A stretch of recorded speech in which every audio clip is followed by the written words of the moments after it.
Nous avons enfin la présentation de l'adversaire de Tristan. Je ne sais pas pour vous, mais je commence à me demander si Tristan n'a pas une malédiction ou quelque chose du genre, lui poussant à ne combattre que des monstres géants. D'abord Melascoula, puis Melagalande. Et là, dans cet arc, ce monstre juste surpuissant et gigantesque. Ne vous inquiétez pas, j'en parle au cours de cette vidéo.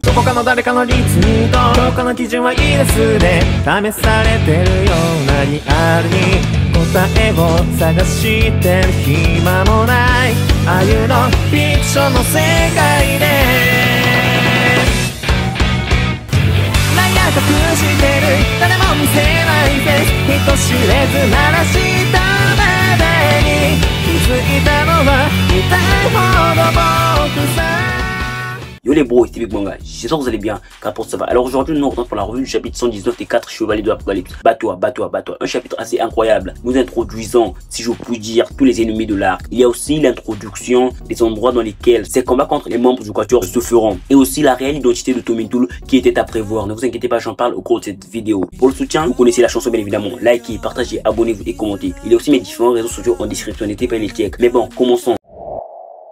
Nous avons, si je puis dire, une page cover nous montrant possiblement les ennemis importants de l'arc. Et même si j'aurais bien voulu voir Glenesque à cause de la théorie sur les capes des chevaliers chaotiques, nous ne l'avons pas vraiment sur les mages. Donc, cette théorie est peut-être fausse. Mais bon, je garde quand même espoir. Et sur cette même page cover, nous avons entre autres Sword, juste derrière Mortlash et Tomintoul. Et perso, juste cette page cover m'a déjà fait savoir que Sword sera opposé au Quatuor du Destin. Et ce sera aussi, je pense, un bon moyen de redorer le blason de Tristan face à eux, les pseudo-chevaliers noirs bénédicts. Car l'ennemi le plus probable de Tristan est révélé dans ce chapitre. Mais bon, passons. Le chapitre commence donc avec le défi de Mortlash à Perceval, avec ce dernier acceptant juste cela sans savoir ce que ça implique. Rosebank remarquera le subterfuge de Mortlash en lançant ce défi à Perceval. Nous avons donc cette dernière remettant l'épée Perceval à Percy, ce qui étonnera tout le monde autour. Mais étrangement, ses coéquipiers ne vont pas du tout l'en vouloir pour cela. Mortlash va juste prononcer son nom, montrant qu'il lui en veut. Mais bon, vu que le combat prime avant tout, ils vont régler cela après la bataille. Nous avons donc ce dernier commençant à se déformer. Et même si l'acte de cette dernière peut nous montrer qu'elle est bonne, tout ça, et bah, détrompez-vous. Car elle est aussi mauvaise que les autres chevaliers chaotiques. Elle est d'ailleurs mauvaise jusqu'à la moelle contre les autres races, les races non humaines. Je vais y revenir. Nous avons donc Percy et Mortlash se déformant.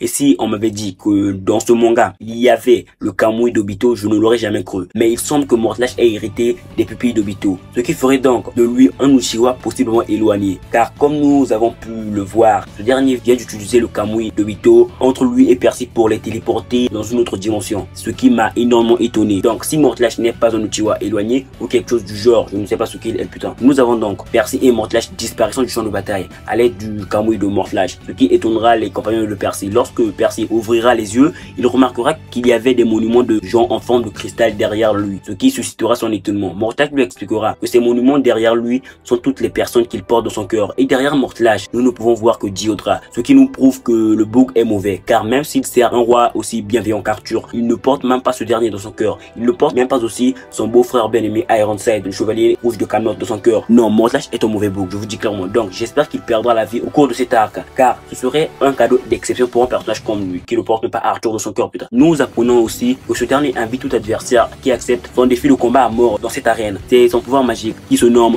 dueliste. Donc pour qu'un adversaire soit envoyé dans cet endroit, il doit d'abord accepter son duel. Et ça nous explique aussi pourquoi Rosebank disait à ce dernier, à Perceval, dans le chapitre précédent, de ne pas accepter le défi de Mortlash. C'était donc à cause de la magie de ce dernier. Du côté des règles de cette arène, ce dernier en dévoilera 2. Mais bon, perso, je pense qu'il pourrait en exister plusieurs ou juste 3. La première règle indique clairement que pour sortir de là, l'un d'entre eux doit soit mourir ou ne doit plus être capable de sortir de là. Donc pour sortir de cette arène, Percy doit juste, en quelque sorte, frapper Mortlash jusqu'à ce qu'il s'évanouisse ou juste le liquider. La seconde règle, la plus importante d'ailleurs d'après moi, interdit tout usage de la magie à l'intérieur de cette arène. Dans cette arène de combat, seule la force brute compte, ce qui va nous permettre de voir l'évolution des capacités d'épée de Perceval. J'ai donc trouvé incroyable la façon dont Nakaba nous introduit ce fait, car dans cette arène, Percy ne peut utiliser sa magie. Et c'est aussi ce que l'entre lui avait énoncé avant le début de leur entraînement. Ouais, lorsqu'il se retrouvera dans une situation où sa magie sera inutile, que fera-t-il? Et donc, à travers ce combat, ce dernier pourra facilement vont nous montrer ses nouvelles capacités d'épée ou d'escrime. J'espère aussi que nous aurons des flashbacks de son entraînement, nous permettant de voir s'il a pu battre Irontide ou pas. Et aussi, comme je l'ai dit, je ne pense pas que ces deux règles soient les seules de cette arène, car d'après moi, il devrait exister une règle supplémentaire permettant à Mortlight d'avoir l'avantage,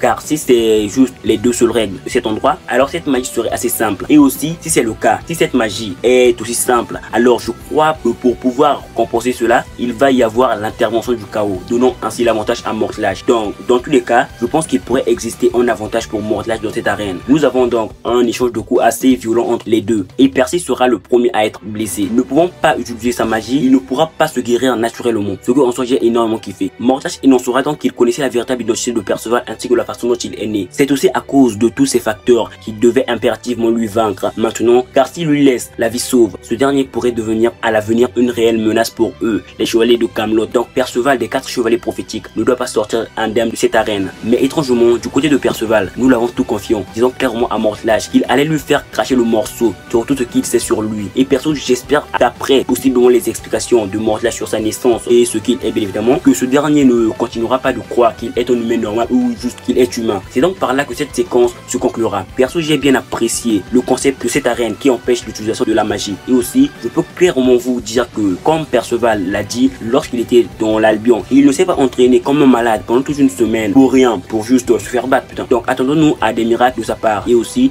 le fait que Mortlight souligne qu'ils peuvent sortir de cette arène après que l'autre ne soit plus capable de combattre laisse d'après moi entendre que l'un d'entre eux ne sera pas obligé de perdre la vie. Percy, tout comme Mortlight, pourrait se retrouver dans un sale état, faisant ainsi sortir de l'autre sans mourir. Et je me demande aussi si dans une situation comme celui-ci, Percy peut revenir à la vie après avoir été tué. L'avenir nous le dira. N'hésitez pas à me donner vos avis sur cette séquence en commentaire. C'est bon pour le référencement de la chaîne. Nous avons sur le champ de bataille, après la disparition de Percy et Mortlight, les pseudo-chevaliers noirs en pleurent car c'est en quelque sorte à cause d'eux que cela s'est produit. Ouais, à cause de leur ego surdimensionné, croyant qu'ils peuvent battre les chevaliers chaotiques, ils ont forcé Perceval à venir sur le champ de bataille, protégeant ainsi tout le monde des mercenaires démoniaques. Sword sera un peu vénère contre ces chevaliers humains, les chevaliers chaotiques. Mais bon, nous avons une case juste incroyable. Nous montrons que Rosebong n'est pas juste gentille, tout ça. Elle n'est gentille qu'avec les humains. Avec d'autres races, elle est littéralement son cœur, elle est mauvaise quoi. Nous avons donc cette dernière utilisant son sceptre chaotique pour pouvoir établir un contrat avec le chaos en donnant en sacrifice les pseudo-chevaliers noirs, ce qui provoquera une énorme explosion qui propulsera Govan dans les airs. Mais bon, Donnie pourra la faire venir vers eux avec sa magie télékinésie. Nous avons ces derniers se demandant si Rosebong avait l'intention de fusionner ses démons à l'aide de son sceptre chaotique. Shiot, en sueur froide, dira tout simplement que ce n'était pas bon du tout. Et dans la page suivante, nous avons deux que leurs attaquants. Tristan pourra vite réagir en utilisant son mode partiel des deux côté démons et déesses pour pouvoir rediriger ces deux queues. Rosebong énoncera le fait de ne pas vouloir combattre les humains comme elle,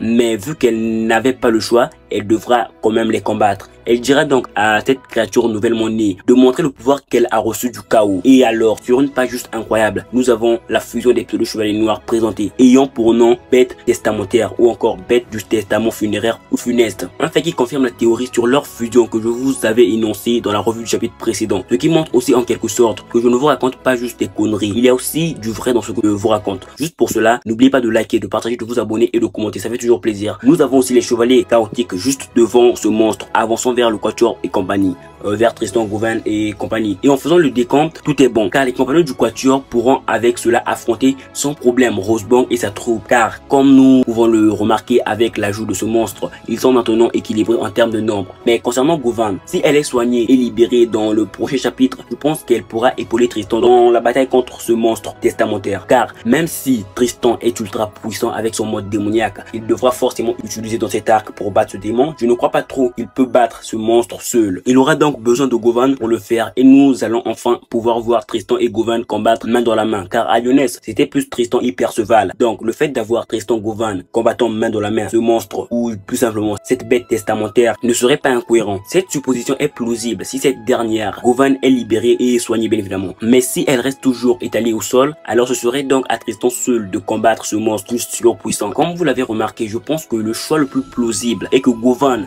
épaule Tristan dans ce combat, même s'il y a aussi son honneur qui doit regagner de Sword et sa troupe. Le fait que Govan l'aide dans ce combat ne va d'après moi pas du tout nuire à cela, mais l'avenir me le dira. Au niveau des duels de l'arc, comme la création de ce monstre nous le prouve, rien ne change de ce côté. Nous aurons possiblement Naizien contre Rosebong, Isolde contre Loshranza, Anne contre Livette, Donnie contre Brakla et enfin, vu qu'il ne reste que lui, Chiot contre Glenest. J'espère juste que la théorie sur les caps s'avérera vraie et que ce dernier Glenest poutrera littéralement Chiot. Et juste pour l'ajouter, il y a aussi possiblement le duel Tristan contre la bête funéraire ou funeste, ou encore Tristan et Govan contre cette bête du chaos. N'hésitez pas à me donner vos avis sur cette séquence en commentaire, ça m'intéresse de ouf. Nous sommes ensuite ramenés vers la dernière séquence de ce chapitre, là où nous retrouvons Lancelot et Tomintoul atteignant enfin le sol, avec un Lancelot en mode féerique, lançant directement des fléchettes sur la visière de Tomintoul, et remarquant aussi que son armure lui bridait. Il ne pouvait pas se donner à fond avec cette armure. Il enlèvera donc l'armure. En enlevant l'armure, ce dernier nous prouvera juste qu'il est littéralement Nanashi. Il dira donc à Lancelot: tel Lancelot, celui qui a pu croiser le fer sans brancher contre notre seigneur bien-aimé Arthur Pendragon. Je pouvais déjà savoir qui t'étais en réalité après que t'aies pu rediriger mon attaque, que tu venais à peine de voir pour la toute première fois. Plus important encore, tu n'es pas du tout sérieux. Mais bon, ce n'est pas si grave. Lancelot aussi remarquera que ce dernier n'était pas sérieux. Il lui demandera donc son nom. Et ce dernier dira tout simplement que je passe par Tomintoul, mais j'ai abandonné mon nom d'origine, ainsi que celui du maître que j'ai autrefois servi, possiblement le bon Arthur ou encore la divinité suprême, ou peut-être une autre personne, putain. Il ajoutera enfin: tu peux tout simplement m'appeler Nanashi. Cela me convient parfaitement. Et là, qui osera encore énoncer que ce dernier n'est pas Nanashi? Si vous le supposez encore après avoir lu ce chapitre, je ne sais pas trop ce que vous avez, car nous l'avons le disant clairement. Donc, ceux qui croyaient encore que ce dernier n'était pas Nanashi se sont grandement trompés. Et aussi, ce fait avec Tomintoul et ton Nanashi nous montre aussi, d'après moi, qu'aucun des deux ne mourra à la toute fin de ce combat, car je ne crois pas trop que ce serait une bonne idée de faire clamser ce dernier Nanashi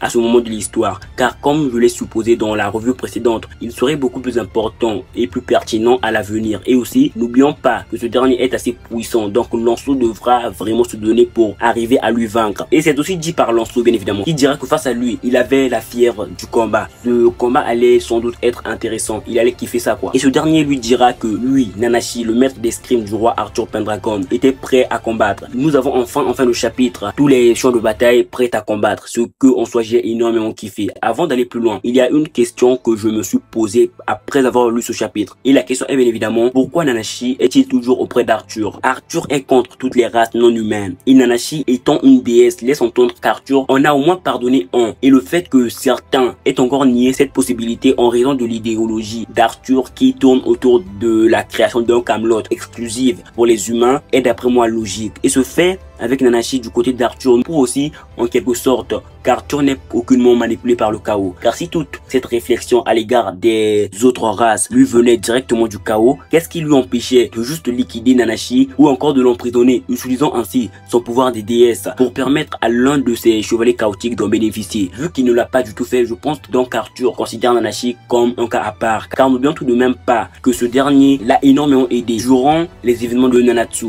D'abord en lui enseignant l'escrime et aussi en sauvant plusieurs habitants de Camelot avec sa magie des déesses. Et donc d'après moi, ce dernier est encore avec Arthur soit pour pouvoir ramener son roi à la raison, lui montrant possiblement que ce qu'il compte faire est mauvais, ou encore il veut tout simplement qu'Arthur réalise un de ses souhaits que nous ne connaissons bien évidemment pas, ou encore il le fait juste parce qu'il a commencé et doit finir avec Arthur, même avec ce projet juste ouf. Donc en bref, ce fait avec Nanashi servant toujours Arthur laisse place à 2 ou 3 questions intéressantes lui concernant, à savoir: suit-il Arthur de son plein gré ou à cause d'un contrôle mental, ou encore en tant qu'agent double? Je suis aussi également curieux de savoir si nous allons en apprendre davantage sur son passé. Ce serait juste incroyable d'après moi. J'espère avoir plus d'infos là-dessus à l'avenir. J'ai énormément kiffé ce chapitre qui nous introduit littéralement tous les duels de l'arc, avec possiblement le duel de Tristan contre la bête testamentaire, ou encore Tristan et Govan contre cette bête chaotique. N'hésitez pas à me donner vos avis et autres sur ce chapitre. Et de ce chapitre, je peux clairement dire que quiconque pensait que Rosebong allait devenir une alliée du Quatuor et compagnie avait tort, car elle est comme les autres chevaliers chaotiques. Elle est mauvaise contre toutes les races non humaines. Elle ne kiffe que les humains et rien d'autre. Donc cette dernière n'allait probablement pas réagir de la même façon si elle connaissait la réelle identité de Perceval, ou peut-être pas, car Percy n'appartient à aucune race. Et avec ce fait, je pense perso que puisqu'elle est mignonne, alors Nakaba va la tuer, ce qui serait juste normal après ce qu'elle vient de faire au pseudo chevalier noir. Quoi qu'en me souvenant de ce que Sword et sa troupe ont fait à Tristan lorsqu'il était d'abord dans le palais de Zeldris, je pense que c'était bien de leur faire faire cela, ouais. Donc juste pour cet acte honorifique, j'espère qu'elle ne mourra pas. Et aussi, il n'est pas surprenant que Rosborn ait une telle conviction. Nous avons vu que la méthode de recrutement d'Arthur cible ceux qui ont été affectés négativement par la guerre précédente. Il n'y a donc aucune raison pour qu'elle ait une opinion positive des démons alors qu'elle n'a probablement eu aucune interaction positive avec les démons. De plus, le commentaire de Mortlash impliquait qu'elle avait quelque chose de cher à son cœur à protéger à Camelot. Donc, ne nous attendons pas à avoir des chevaliers chaotiques bienveillants qui vont rejoindre juste comme ça sans rien dire les chevaliers prophétiques et leurs alliés. Je pense perso que tous les chevaliers chaotiques seront mauvais car comme je l'ai dit, Arthur ne recrute pas n'importe qui. Mais bon, il peut aussi arriver que d'autres changent d'opinion, un peu comme Ardberg.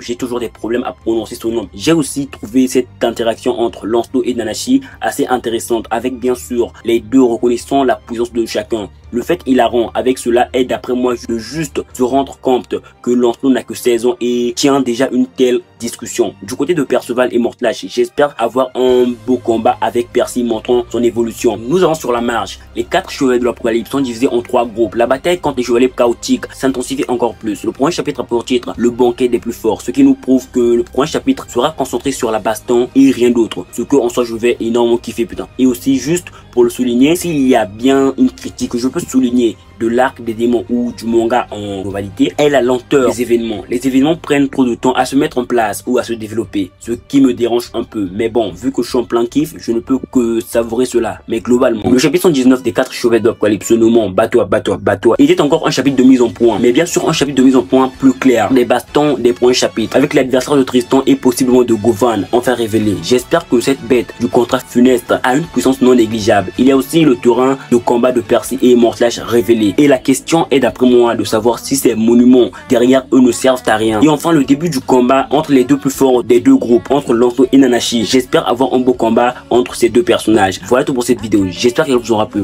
Car ce fut un réel plaisir pour moi de vous la faire. Pour le soutien, likez, partagez, abonnez-vous. C'est le meilleur moyen pour vous de me soutenir gratuitement. Et n'hésitez pas à me faire part en commentaire de vos avis et autres concernant ce chapitre tout comme cette vidéo. Ça fait toujours plaisir. Il y a aussi mes différents réseaux sociaux en description. N'hésitez pas à les checker. J'espère que vous porterez bien jusqu'à la prochaine vidéo. Mais surtout, bonne continuation.